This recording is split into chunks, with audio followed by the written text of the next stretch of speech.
I had played this moment over in my head 100 times during the ride into Copper Creek. I'd step off my wagon, dust my hat brim, and wait with a letter folded neatly in my vest pocket. In that letter was a photograph of a woman named Phoebe Langston, the one the agency said was bound for me. Blonde hair tucked under a bonnet, a soft smile that hinted at kindness, maybe even love if a man worked hard enough to earn it. I had been alone on that ranch for too long, and I thought today was the day all that would change. The noon sun blistered down on the whistle-stop platform, boards so hot they warped under boot heels. The stagecoach lumbered in a storm of dust. Horses lathered, drivers shouting to keep them in line. My heart thudded like a greenhorn's. I smoothed my shirt, tugged my vest, rehearsed the words I'd say when Phoebe stepped down. Welcome home, maybe. Something steady. The door creaked open, and a figure appeared. But it wasn't her. A woman stepped out, dark-haired, her braid pulled tight against her back. Her clothes weren't bridal, plain traveling garb, dusty and worn. In her arms she clutched a small wooden box like it was life itself, her knuckles white around the edges. Her eyes almond-shaped, sharp as a hawk's, swept the platform, measuring each face. When they landed on mine, it was like she'd already decided something about me. The driver handed down a single bag, muttered something about wrong papers, then flicked his reins and rolled off before the dust could settle. The woman didn't move. She stood rooted, scanning, clutching that box tighter. I pulled out Phoebe's photo and looked from paper to platform. The difference was plain as daylight. This wasn't Phoebe Langston. Not even close. Still, she was walking toward me now, eyes narrowed, box pressed tight to her chest. When she stopped a few feet away, she said something in halting English, voice low but steady. "You? Cassidy Flynn?" Her accent clipped the words. Not German like I'd expected from Phoebe's letters, but something else.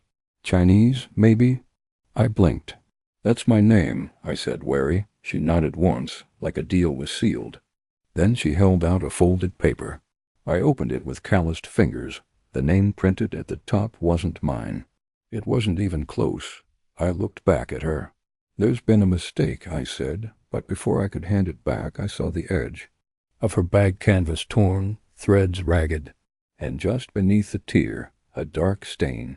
Dried blood. The rehearsed hope I'd carried all morning, drained out of me in one hard rush. This woman wasn't Phoebe, and whatever road she'd come down, it had been cruel. Still, she stood tall, eyes fixed on me like I was the only chance she had left. I should have turned away, sent her back on the next coach. But instead I found myself asking, "Ma'am, what happened to you?" She didn't answer. She only pulled that box tighter to her chest and whispered, "Please." And just like that, I knew I was already caught in something I hadn't signed up for. Samuel Crow had punched tickets long enough to read a person. He slid beside me with his ledger hugged close and a frown under his mustache.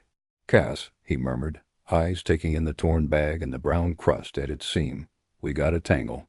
The woman watched him, then me, weighing trust. I showed her Phoebe's photograph to prove I wasn't cruel. She studied it, then pushed a wrinkled letter into my palm. The address bled through. Pine Ridge Settlement, care of Henrik Larson. Not Copper Creek, not Cassidy Flynn. Samuel clicked his tongue. Different trail. I tried her name. "Lewy?" She nodded. "You go Pine Ridge," she said carefully. "Driver no stop papers."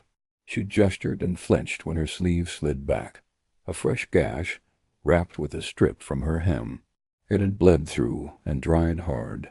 She tugged the sleeve down and met my look with a pride that accepted help, not pity. "Who did that?" I asked. She counted the silence. "Road," she said. "Bandits." Her eyes slid to the far end, where 3 men leaned on a freight crate, pretending to be freight. One wore a polished revolver that had never seen fence wire. Samuel saw them. 2. Smells like storm. The wooden box rested between her forearms. Its hinge showed tiny tooth marks, the kind made when leverage gets desperate. Someone had tried to pry it. Her knuckles were scabbed from saying no. "We can fix a mix-up," I said. "Pine Ridge is a day north if the ford holds. I'll take you." Suspicion and hope dueled in her eyes. "Why?" she asked. "Because emptiness recognizes itself." "Because you're hurt," I said, "and our wires got crossed." She gave a small nod. She reached for her bag. Her fingers shook. I shouldered the strap. The weight said the box wasn't just wood. "Wagons round back," Samuel said. "If those three got business, be north of Cottonwood Gulch by sundown." We moved. Heat snapped off the tin roof. Boards creaked under our boots. I kept myself between Lewy and the men. One sneered. Another spat and glanced toward the telegraph office, where the operator studied his nails like they were news. "Send a wire to Pine Ridge," I told Samuel. "Ask if Henrik Larson expects a bride." "Or a decoy," he muttered. "I'll ask plain." He tipped his hat to Lewy and peeled off toward the telegraph window. We rounded the water tower to my wagon. Juniper, my Mara, snorted. I spread a blanket on the plank. "Up front," I said. "Better for that arm." She hesitated. "Sheriff?" The word was edged. "You got reason to fear him?" She looked toward Main Street. "Sheriff? Friend to bad men," she said. That settled it. I helped her up, careful of the bandage, and climbed beside her. The box sat tight between her knees. Pine Ridge's letter warmed my vest. The life I'd pictured shifted like a horse about to bolt. Boothiel's rang on the platform, steady and official. Samuel reappeared at a half-run, face pale. "Cass," he hissed. "Company." A voice rolled over the boards like thunder. "Mr. Flynn, hold that team." Sheriff Dalton strode in with 2 deputies and a smile that never reached. His eyes, the 3 men by the freight crate, straightened, suddenly interested in law. Dalton's boots struck the boards with a rhythm meant to carry weight, though I knew the man's spine bent with whoever lined his pocket. His tin star caught the sun, flashing sharp as the grin under his mustache. The deputies flanked him like borrowed muscle, green enough to follow orders but not question them. "Cassidy Flynn," Dalton called, tugging his hat brim, as though we were old friends. "You've taken up with a dangerous woman." Lewi's knuckles turned white around that box. She pressed it closer. Every muscle taut. Dalton tapped his badge. "Name's Lewy, ain't it? Been trailing her since Carson Junction. Bank job. Left 3 men shot. Gold bars gone missing. Box there holds the loot." He held out a hand. "You know me, Cass. I'll search it. Clear this whole mess." I studied Lewy. Her lips moved silent words in a tongue I didn't understand. Then one broke free. "Please." It wasn't fear of guilt. It was fear of losing everything she had left. I swung down from the wagon, boots sinking into dust. "You got a warrant?" Dalton blinked, thrown by the defiance. "Don't need one. Not when I've got cause." He reached for the box. I stepped between them. My hand didn't touch iron yet, but it was close enough. "Not without papers," I said. The deputies shifted. Townsfolk edged closer, curious. Samuel Crow had reappeared, his ledger traded for a rifle half hidden at his side. He didn't speak, but his eyes were fixed on Dalton, like a man who knew which way this wind blew. Dalton's smile hardened. "Cass, don't get yourself knotted up. This woman's bloodied and running. You think she's some innocent dove?" "She's hurt," I said. "That box, she clings to it like life itself. Maybe that means something more than loot." Murmur ran through the bystanders. Folks in Copper Creek knew Dalton's type, knew how gold found its way from evidence lockers into private pockets. Dalton's hand went to his pistol butt. "Step aside." I shook my head slow. My heart thumped, but I kept my voice even. "You'll have to shoot me to get it." The sun baked silence into the street. A dog barked once and went quiet. Samuel's rifle clinked as he eased it ready. "Best back up, Sheriff," he said, voice calm as a church bell. Dalton's jaw worked. He looked from me to Lewy, then to the crowd that was no longer watching like spectators but like jurors. His deputies shifted again, uncertainty leaking through their stances. For the first time, Dalton's confidence faltered. And right then I knew this wasn't about law. It was about greed.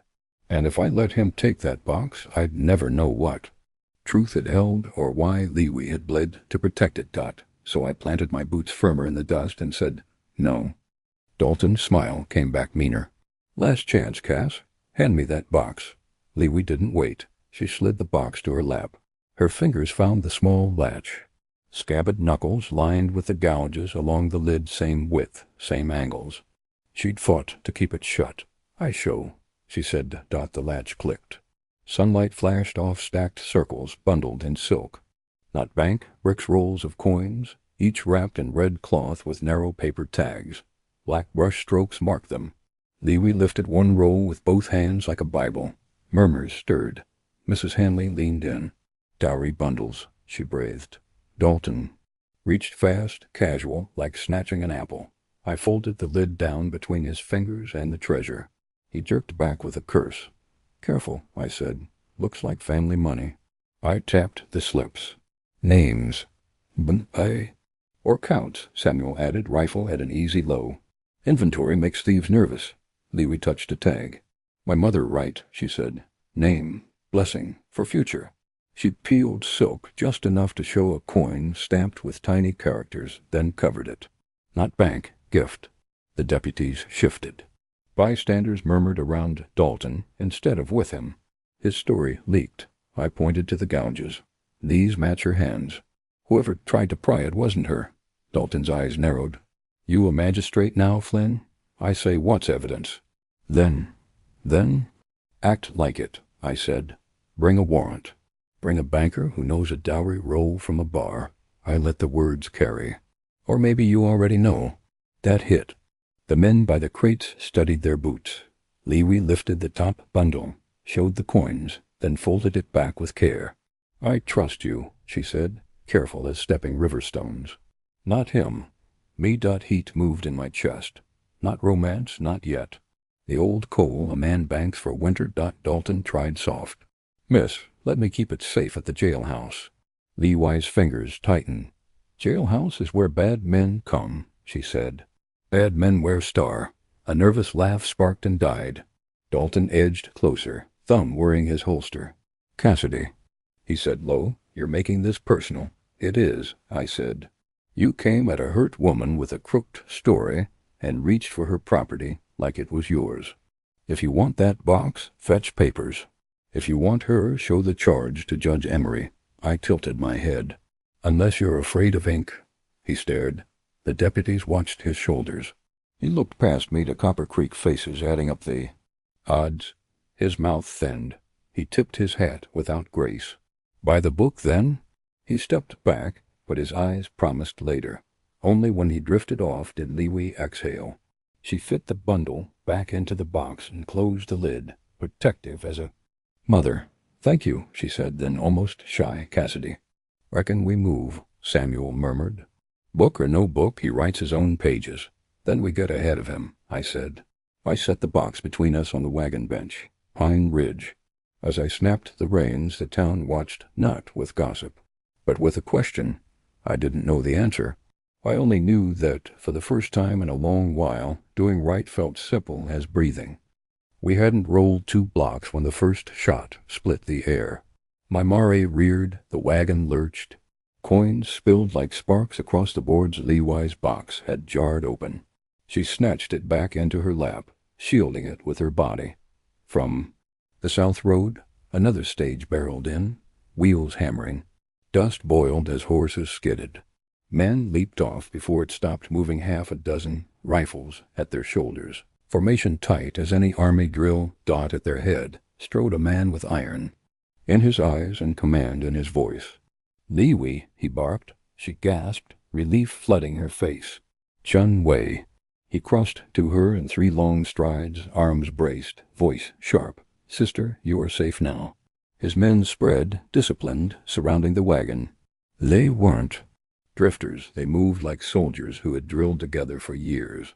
Dalton had thought to slink away. Now he froze mid-step, hand still on his holster. One of Chun Wei's men pressed a rifle to his back. What in blazes is this? Dalton blustered. Foreign mercenaries on my street? Chun Wei didn't glance at him. He studied Leewi's face, the bandage, then the box. You carried it all the way, he said softly. Her shoulders trembled with release. Dalton tried to recover. This proved it. An organized theft, but his words fell flat. Folks saw the difference. Dalton and his hired thugs wore greed like cheap cologne. Chun Wei's men wore discipline, grief etched in lines around their eyes. I caught Samuel out. The corner of my eye. He'd taken a shooting perch by the trough, rifle steady. Dalton twitched, testing the circle tightening around him. Samuel's hammer clicked back. "You ain't leaving," Samuel said. The sheriff's smile cracked. He darted a look to his deputies, but they hung back. Caught between law and crowd, one of Chun Wei's men plucked Dalton's revolver clean from his belt. The other seized his arm, shoving him down into the dust. The tin star on his vest looked small as a button now. Liwi touched my sleeve. "Safe, now safe," she whispered, though her eyes were still wide. I nodded, but I wasn't sure. The coins had been one thing, the blood another. Now this an armed company, calling her sister. I wasn't marrying a stranger. I was riding guard on a cause I didn't understand. Chun Wei turned to me then, sharp but respectful. "Cassidy Flynn, you stood against corruption for her. For that, I thank you." He bowed, slightly formal, deliberate. Then he straightened and barked to his men, "Gather every coin. Not one left behind." The scattered rolls were retrieved, dirt brushed away, silk retied. The box filled again, heavier than before. Chun Wei placed it in Liwi's hands. "You did well." Dalton spat dust and tried to rise. "You'll all hang for this." "But—" Chun Wei only motioned. 2 rifles pinned him still. "No, Sheriff, you will answer." And for the first time since she'd stepped off that coach, Liwi smiled, a small, tired thing, but real. Chun Wei ordered the rifles low, not away, and the street breathed again. He stood where Dalton could hear, but could not swagger. "Sister," he said to Liwi, voice like a vow, "tell him why you came." She looked at me, not at Dalton. "For paper," she said. "For names." Chun Wei drew a leather folio from his coat. Onion skin sheets, edges sweat-curled, covered in careful columns. He set it in my hands. "Ledgers," he said. "Chinese crews who laid track from the Black Hills down. Wages promised and docked. Names of the dead with no markers." Though it weighed little, my palms felt heavy. Characters marched in ink. Alongside each, a number in English, so no clerk could pretend not to read. "Railroad pays with shortages," Chun Wei said. "Foreman skim, a man dies, the money disappears. We count what was promised and what was stolen. The dowry coins. Carry families until we can force a hearing." Samuel eased closer, reading over my elbow. "This'll set Denver on fire."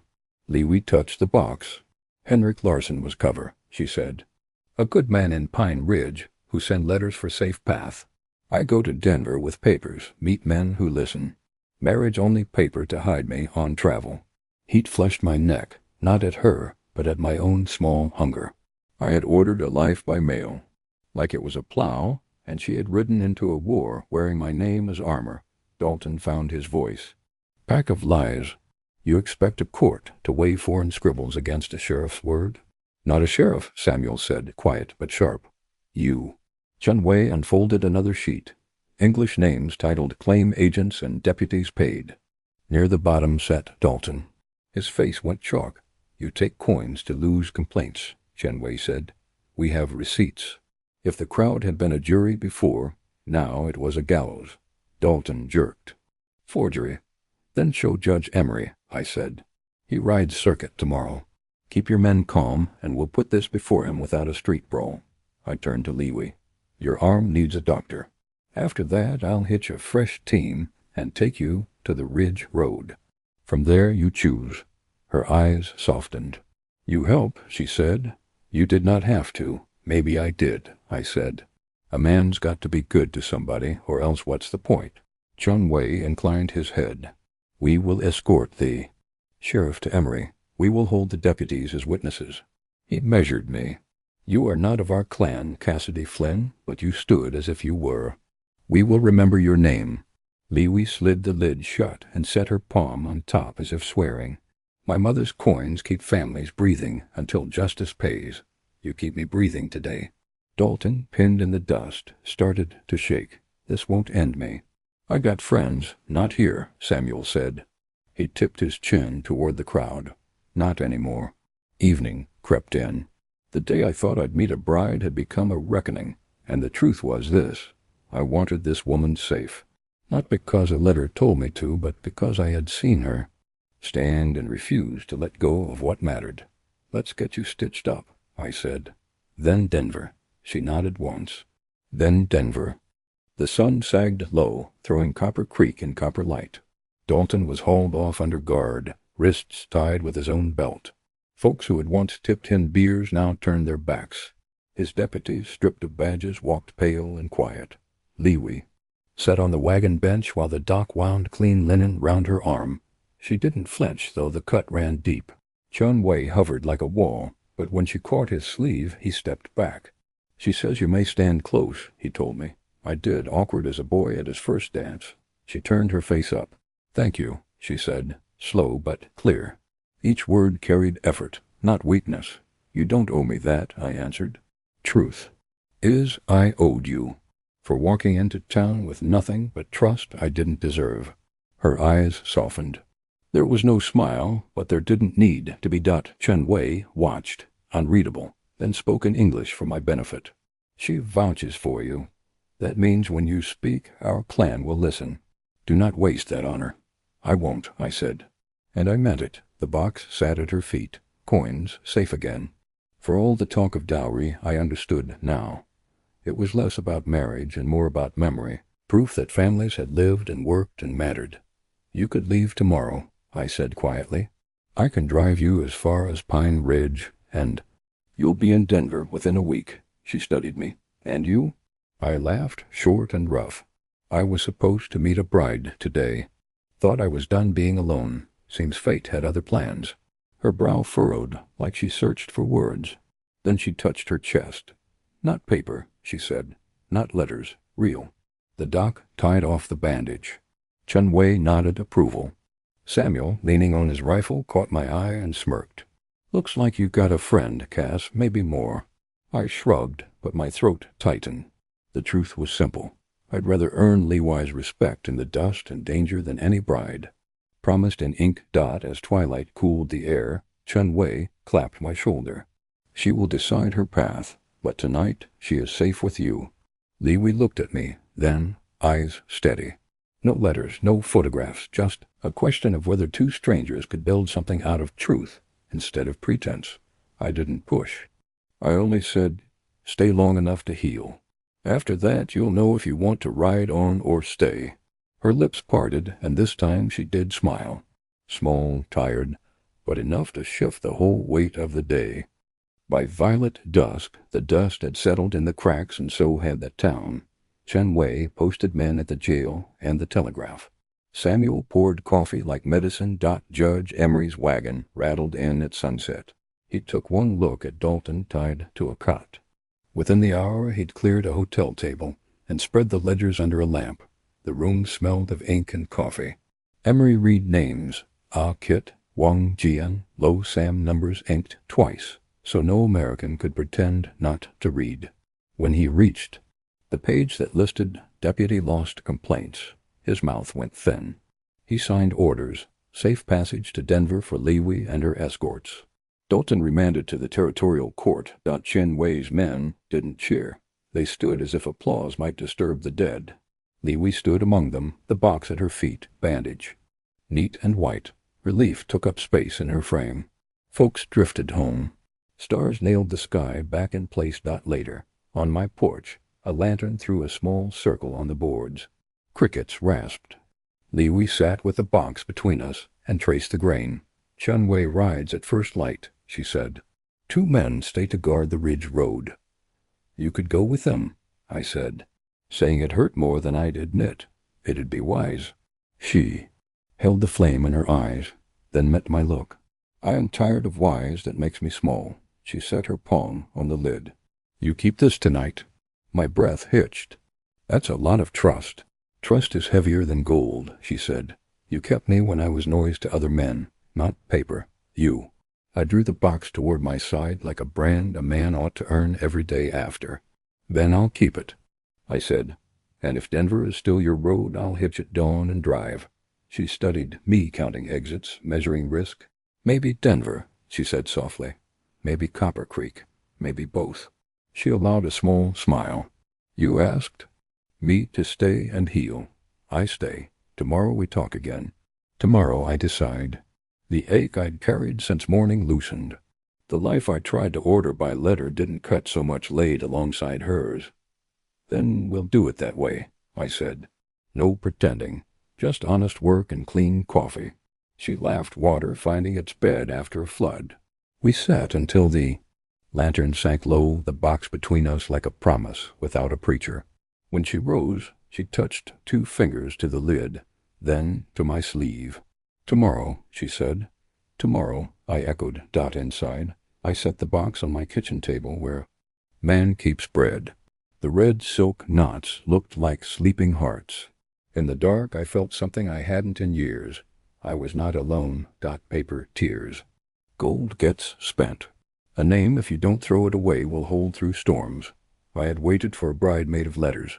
Instead, I met a woman who keeps a ledger for the dead, and by nightfall we'd signed something no clerk could file. Not marriage, not even promise. Just 2 people choosing to move forward without lies. Morning would bring forked roads. I didn't know what she would choose. I knew what I would do. Keep the box safe, hitch the team at dawn, and meet her answer. Standing up.